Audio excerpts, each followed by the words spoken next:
good morning, everyone. Welcome to this edition of our Brunch and Learn webinar series. We're thrilled to have you tuning in with us today and hope that you're all doing well.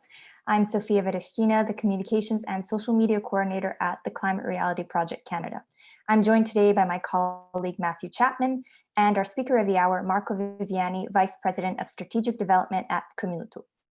This Brunch and Learn series is an opportunity for us to explore the topics covered in the National Climate League standings. The 2019 standings feature 15 primary sustainability indicators benchmarking climate action among participating cities across Canada.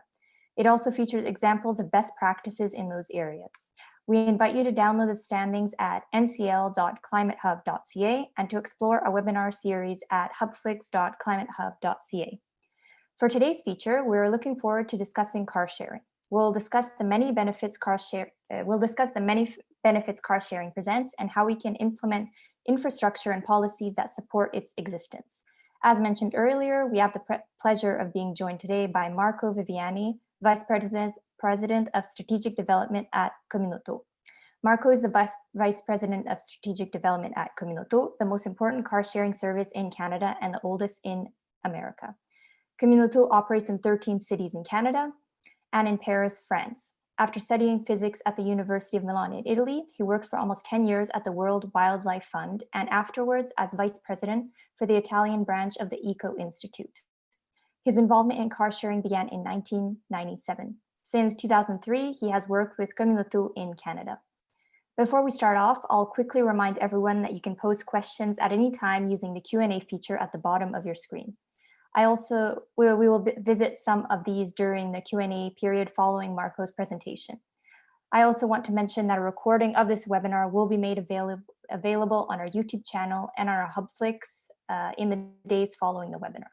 Thank you so much for joining us today, Marco. The floor is yours.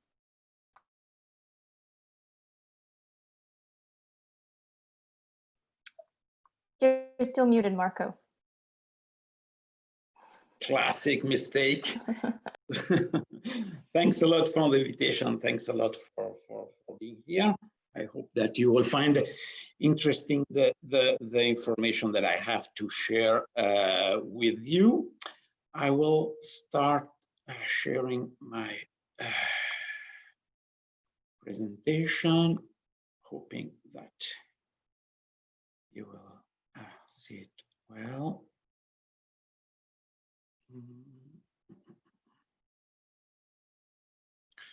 Of course, when you test it, it works, and then I guess you don't see nothing, isn't it? Yes, we see your screen right now. Oh, okay, but just the screen, I think not you just need to click present. Okay, oh, perfect. A little delay. So 2 words about Communato. Communato is the oldest car sharing company in North America. We started in 1994 and is actually the largest. We operate with different branches in Edmonton, in the southwestern Ontario, in Toronto, in Kingston, Ottawa, and Gatineau, in several cities in Quebec, Montreal, Quebec, and so on. And in Halifax, and since 2012 in Paris, in France. One of the particularity of Communato as other pioneer in this field is that despite the fact of being a company, and if you wanted the question, we can speak why. It's a social, environmentally driven company. Means that our main focus and our main mission is to build a sustainable local mobility service in complementarity with collective transportation and active mobility in order to reduce car ownership and usage.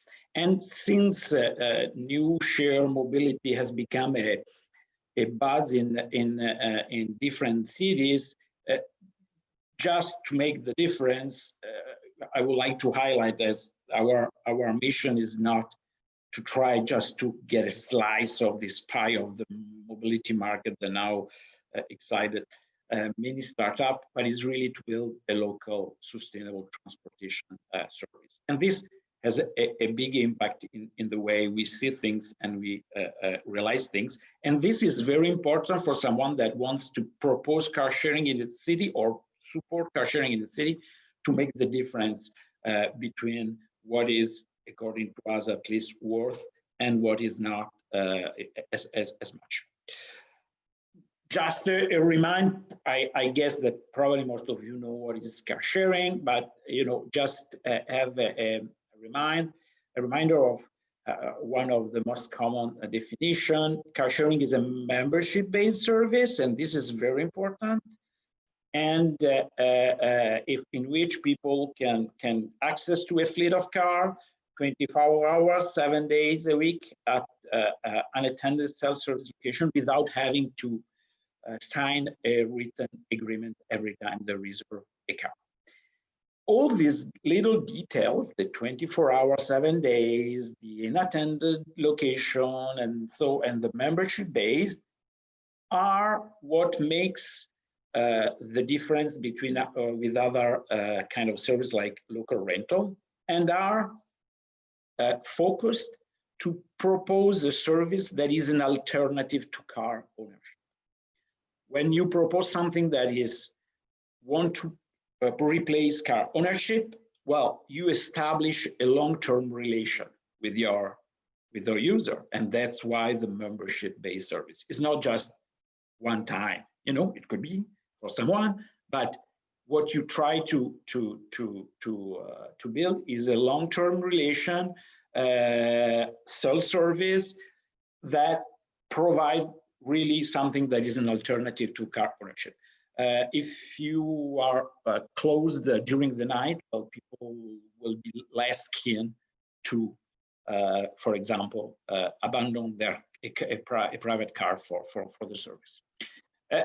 If we put in a kind of chart like this, where we have the mobility needs, and according distances and according flexibility, well, we see that car sharing fits a kind of hole in the middle that cover and complete the other modes of transportation or mobility options. And because since the price is connected to the usage, well, it tends to be the smaller as possible, giving space to the other modes. In this sense, it completes the other modes, but at the same time, it helps them create a more long-standing relation with their user. In many areas, in many situations where you need at least once in a while in a car, if there's no car sharing option, the result is this. A private car covers most of the mobility need of people, leaving just few space to transit, walking, and sometimes taxi in really rare case. And this is what we see in most of the case. So cutting the property of the car as a way to access to this mobility is a way to reduce dependency from the car, reduce the usage, and of course, reduce the number of cars. But most of the people know, the effect, or have an idea of the effect of car sharing on the number of cars in circulation. So I would like to share just some study that maybe you haven't seen. This has been done in 2017 by HESC Business School in Montreal. They collect the number of registered car in each census subdivision, and they realize and they calculate the reduction in number of private car in this subdivision if there's a commuter station in 500 meters.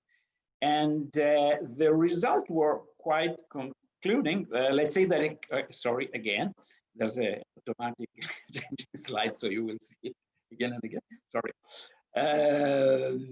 The results are that for each station that usually has between 2 and 3 cars in average, 39 private cars are replaced. And if the subway is available in the same area, that number grow up to 62. And the presence of a car sharing station multiplied by 5 the effect of the subway as a way to reduce car ownership. So we see that it could be a very relatively speaking effective way. But the result and the effect is not only on the number of cars, it's also on the usage. When you don't own a car, but you use in a collective way, well, you are much more open to choose a different mode of transportation, and it's not just taking up your keys and going out and leaving, is evaluating in a more rational way which is the best option. Is it biking? Is it walking? Is it transit? Is it taxi? Is it ride hailing or whatever?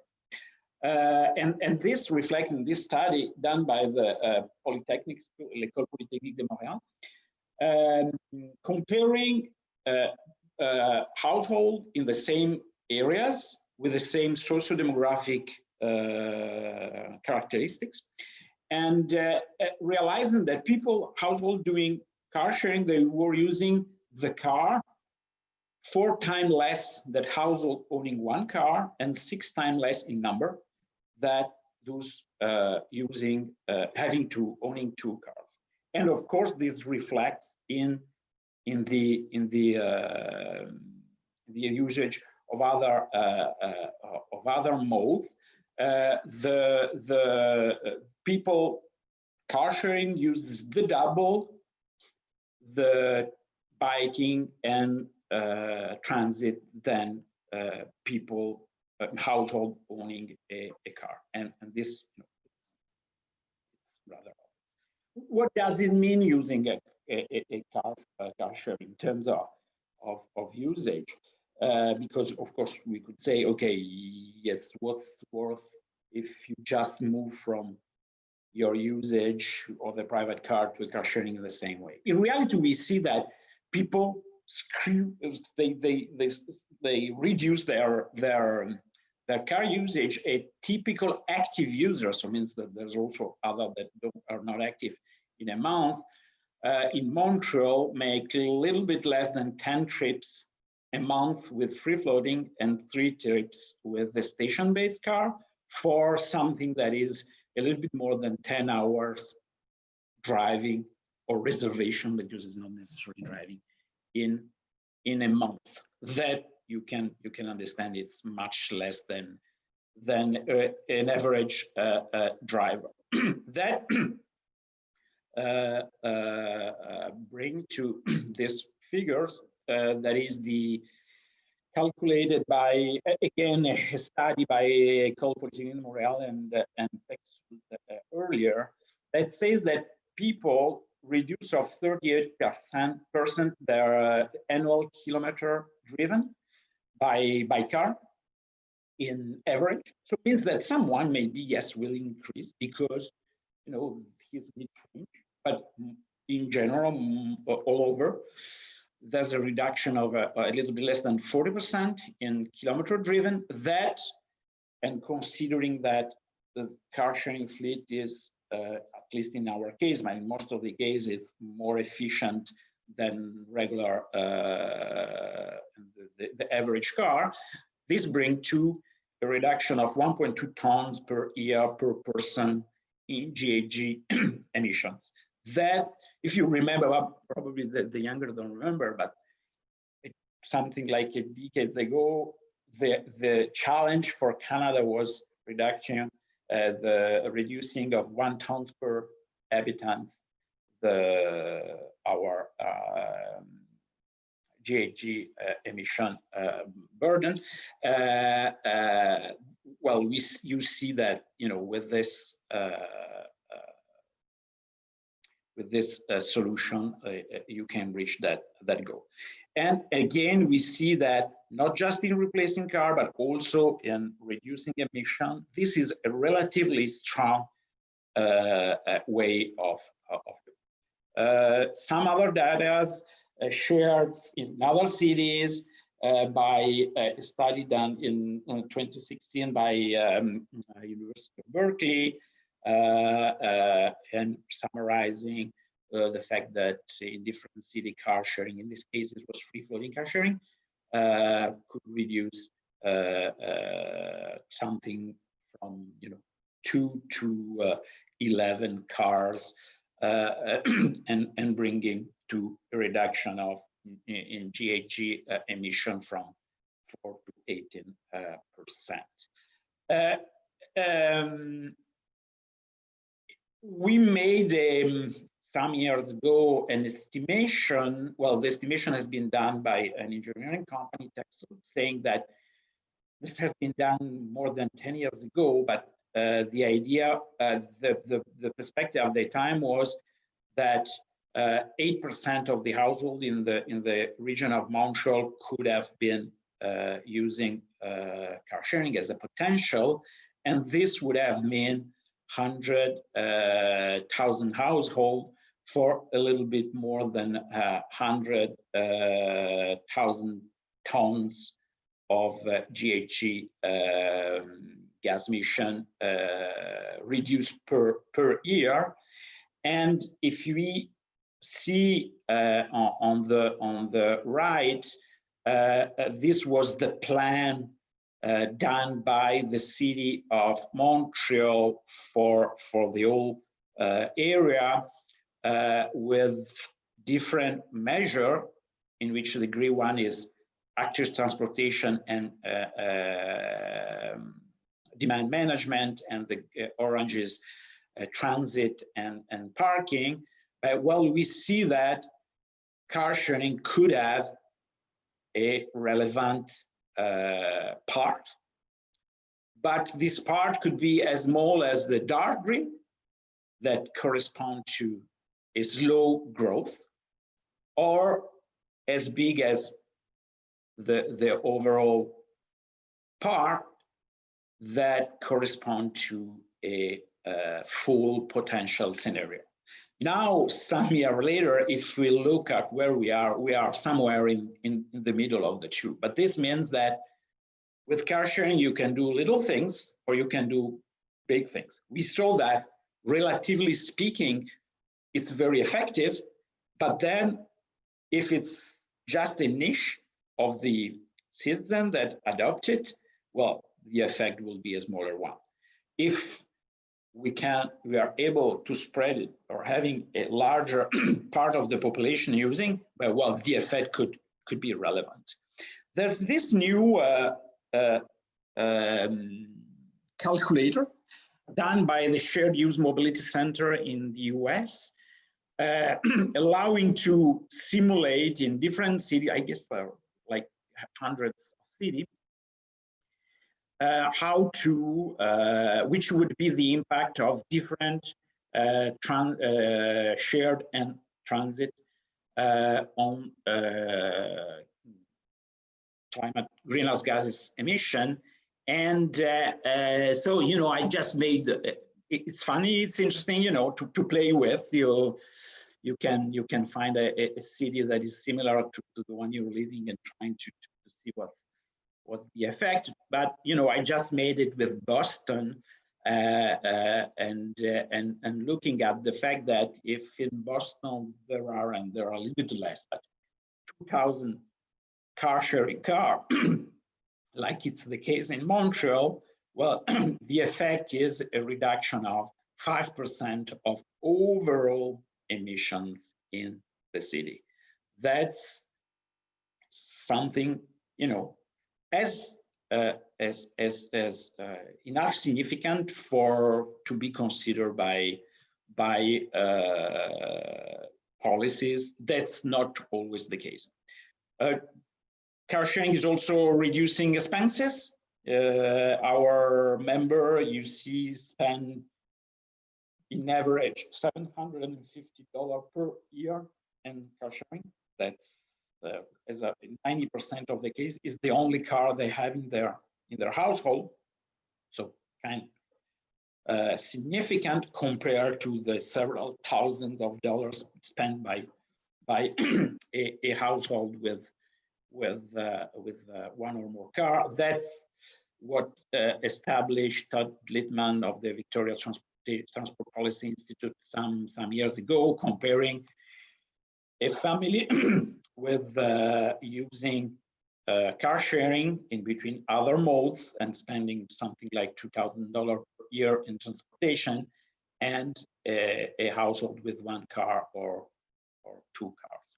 But it's also, and this is quite important, it's a change in perspective. You know, when you own a car, you want to park it. You want to park it in your background, you want to park it in front, and it becomes like a right that you have to have street, to have snow shoveling, to have parking everywhere, to make a speed when you are in a hurry. When you don't own a car, but well, you have a different perspective on things. You want more space for your children to play. You want more transit to move. You want more mobility solution, and that changed completely the relation that we have with the city. Buying a car is still a very emotional act, more than a rational one. Well, there's a lot of now players that are in this space, and you know, just into brackets, towards about this, not all what is called car sharing has the same effect, you know, and not all that is called car sharing is car sharing according to that definition, but has the same impact. And we saw during the pandemic, there was service that stayed, give cars for free to health worker, and you know, they understood that they were essential to people for them to go to make grocery, go to work if it's essential work, and so on. And other, they just said, okay, we are just a service there to, let's say, to make money. And so, now it's too complicated. We just shut down. And, the mobility were, at least in car sharing, divided in these two options. As I was saying, no, I won't say, but there's different way of doing car sharing. There's free floating, cars going from one side to the other, and round trip, car that are reserved and makes buckle to come back to the same place, and the combination of two. And these two has not the same effect. This is a study done in Germany, where this different type of car sharing has been compared in terms of reduction of car ownership 1 year when joining and 1 year after have been joined. And we see that the free floating, even if it has an effect, is relatively small. Round trip is much higher. And when we combine the two of them, means providing a fair structure that allows people to use one or the other according to their need, well, the effect is even much bigger. So even in car sharing, the way of doing things, the kind of service, the pricing, the zone, the cars have an effect that could be very different. And if I have to suggest how to measure this, I think that the mission that is behind a service is important. And I think that 3 characteristics are very important to check. The affordability, when a service is just for people that can afford it, and you understand what I mean, well, its effect will be probably limited. Availability, so the presence not just in the core of the city where there are more demand, but all over a territory. and the complementarity with the other transportation system. Means this a service that fits and come in to complement the offer that is already existing, or is just something to grab a part of the market that is is covered by other means of transportation. Marco, sorry to interrupt your presentation. Yeah. I just wanted to mention it's 11:56, so if you could wrap up within the next 4 to 5 minutes. Yeah, we go to the last slide. The future is still, even if like in Montreal we have 3.2% of the households, is still a niche service. But that was the case also of the cars. You know, starting at the beginning of the century, it took around 50 years before that the car start ramping up like we know now. And if we see and make a comparison between the number of cars in the early of the last century and the number of car sharing, we see a similar growth. So, you know, I guess that now we face this point. We have a good solution that is very effective, but it could stay like a niche, or we can make it explode like was the case for car ownership. And so I would suggest you to have a look at this news study and reporting about the Car Sharing City Awards done by the Car Sharing Association, and is available for free on their website, where they highlighted what is needed to be done by a city that is the major player for developing car sharing in and how this could be done how has been done in certain cities. And this, you know, it's gathering in 3 kind of recommendation.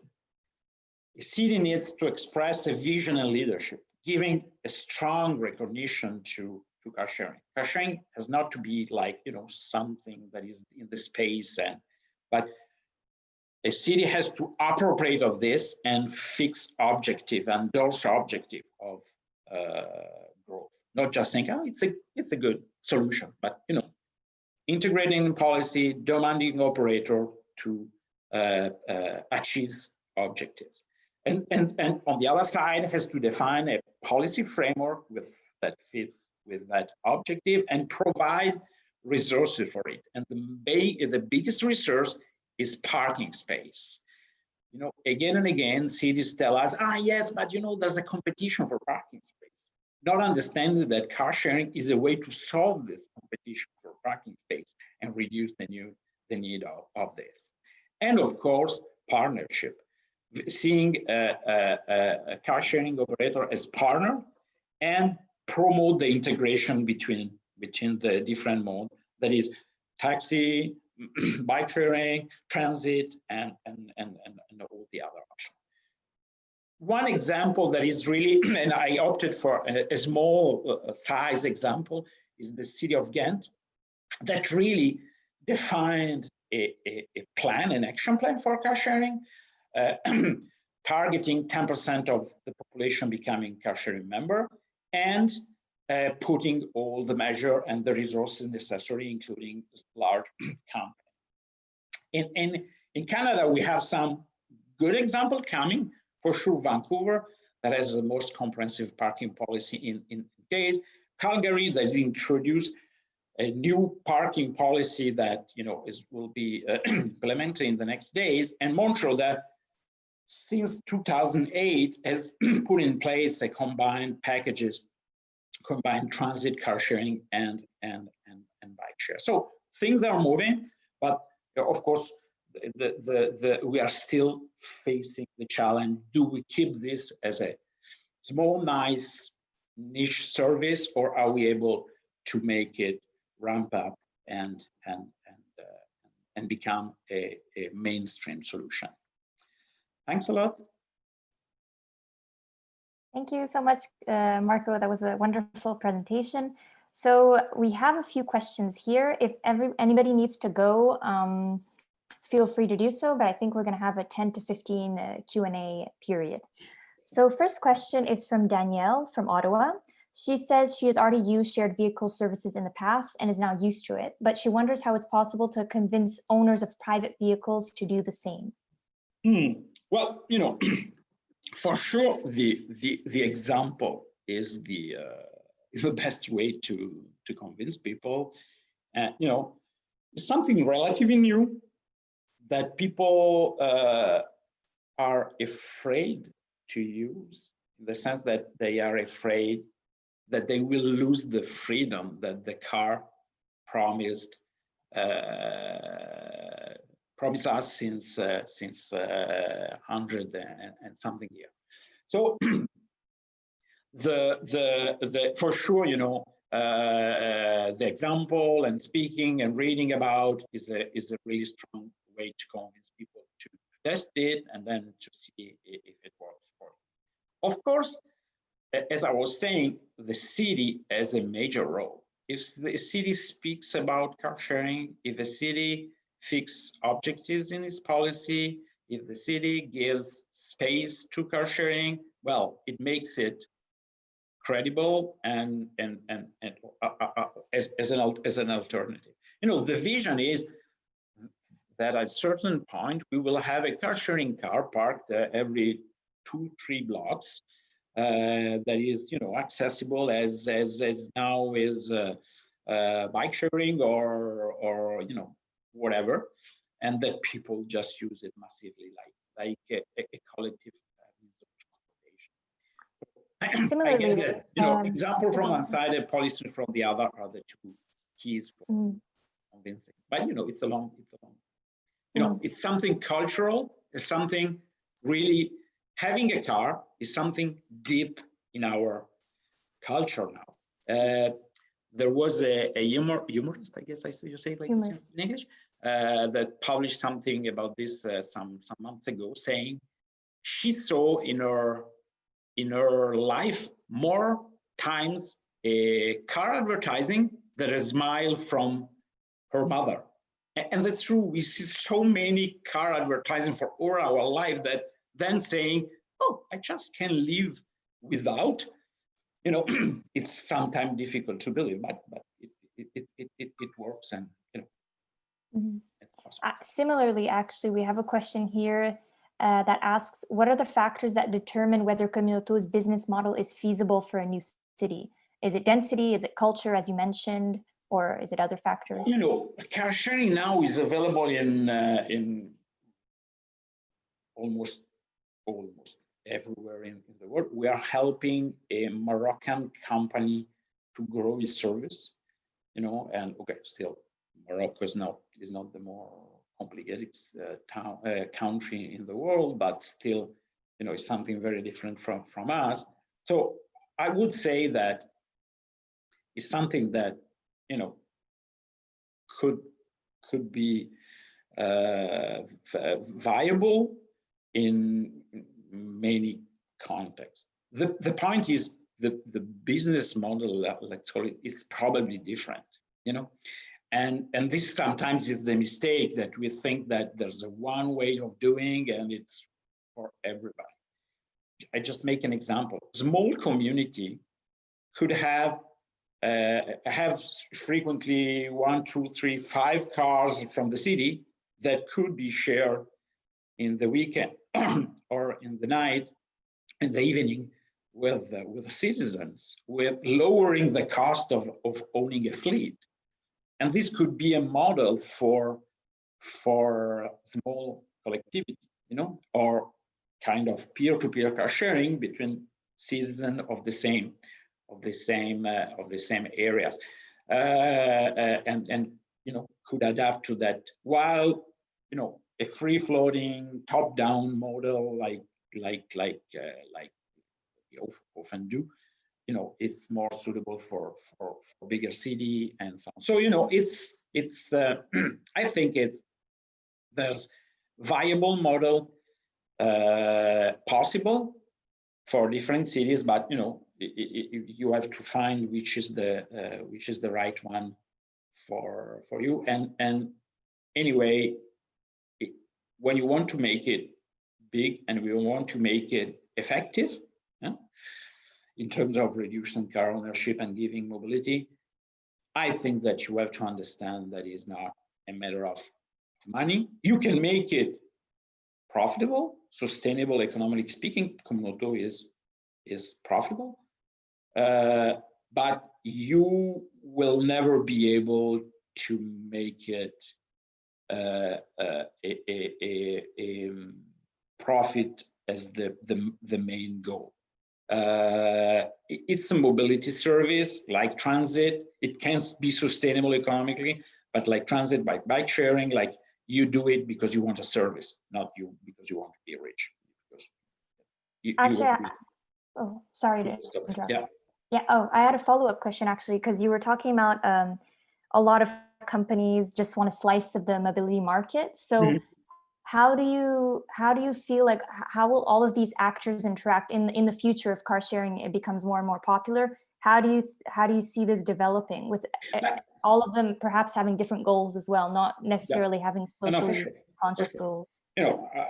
We don't really know, but I mean, let's see what's happened with this pandemic situation, and there was an interesting article on blog.to at Toronto recently about this. I mean, car sharing company that closed down, even before this, Zipcar in Vancouver, Enterprise is thinking, or closed down during pandemic in Toronto.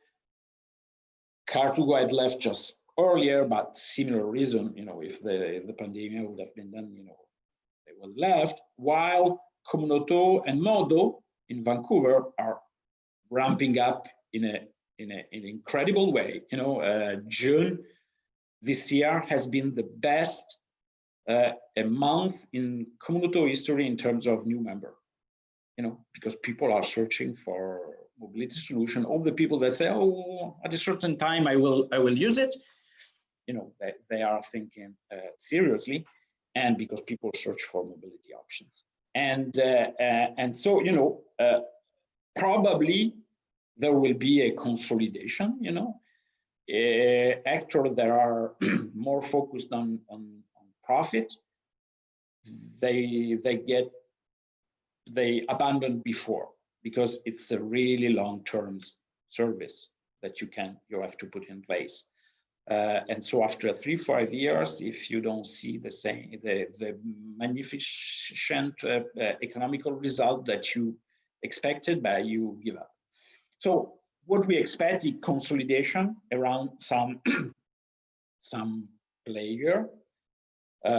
We hope and we think that mission-driven organization like us, Modo, Cambio in Germany and Belgium, Mobility in Switzerland, and will have a brighter future than even bigger player that they come and go. Okay, thank you. So now we have a few questions about autonomous vehicles. Nelson from Vancouver wants to know more. This was a broad question, but I think it would be interesting to hear about recent developments and what you see in store for autonomous vehicles in the future or near future. Well, there's the theory and the practical aspect. The theory is autonomous cars could be a solution to make car sharing even more effective. Just imagine the idea that moving a car that could move even during the night, even at low speed, to just rebalance in order to fulfill better the demand the next morning, could improve the interest of people and the effectiveness of the service. So having less car and having a better service. This is the theory. The practical aspect is, well, will technology be able reach this kind of goals in an urban, in a city situation will be costly, affordable.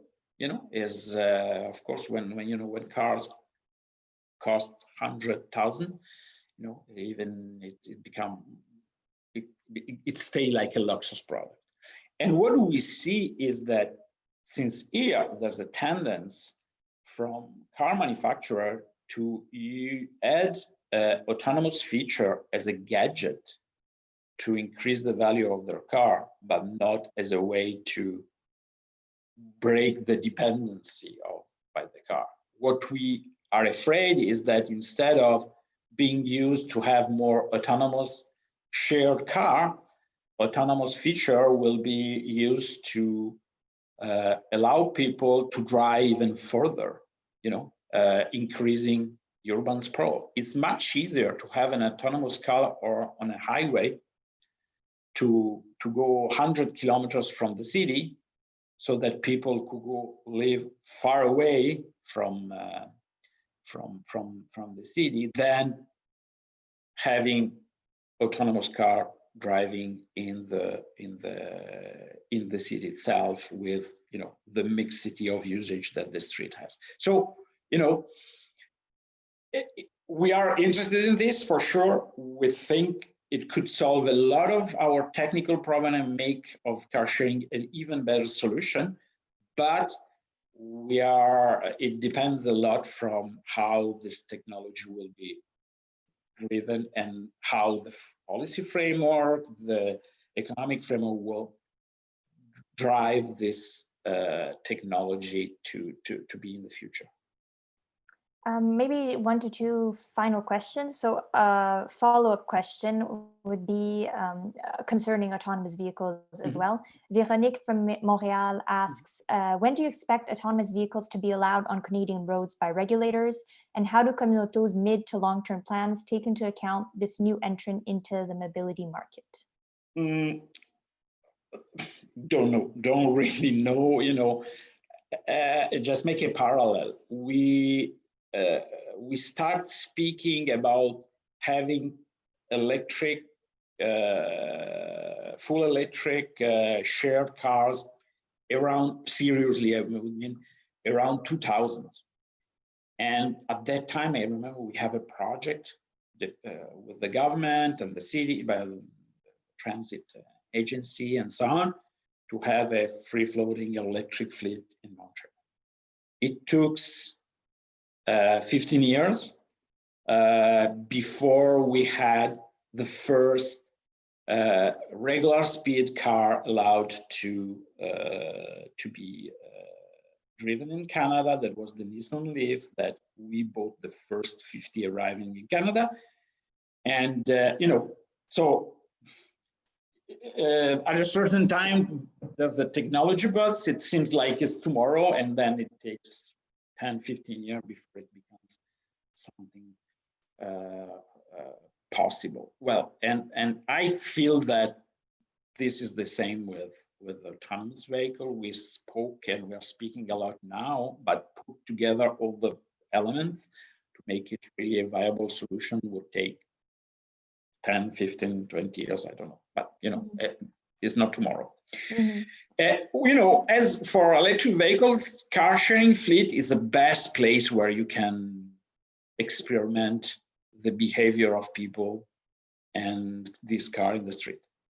And for sure, there's this interest of Communauto to having access to this technology, and at the same time to give feedback to the society about how it could be used and what we have to care about. I don't think that there will be, like someone writes sometimes, the invasion of this new company, with the autonomous car, like it's, sometimes we speak about Uber, arriving, it's a business model completely different when you have to buy a car instead of paying low price a driver. it's a completely business model different, and they have hard time with the one they have now. I see very hard how they could be, so it's a long-term work, I guess, for us and for others to arrive to a real usage. And final question about electric car sharing. So what do you think is the potential and the limitations for electric car sharing? It's a potential, Comnoto with a little bit less of 100 cars is the largest car sharing fleet in electric in Canada, the second or the third in North America. But it's still 100 cars. That is now, not so big. It's a potential because, of course, it could increase the benefit, at least in terms of GHG emissions. I showed the example of Boston in that calculator, if you like to play. If you electrify all the car sharing fleet that proposed, you pass from 5%, that was the simulation I was doing, to 5.6%. So it's interesting, but it's not huge. The main effect from car sharing is the change in usage, the change in habits. And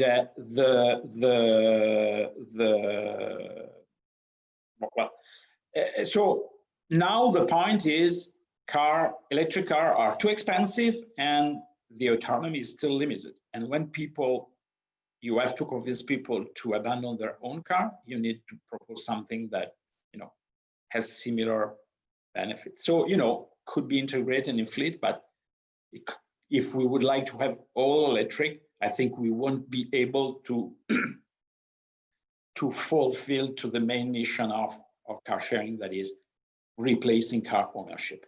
That doesn't mean that the potential that it won't change. The price of electric car going down very fast, and the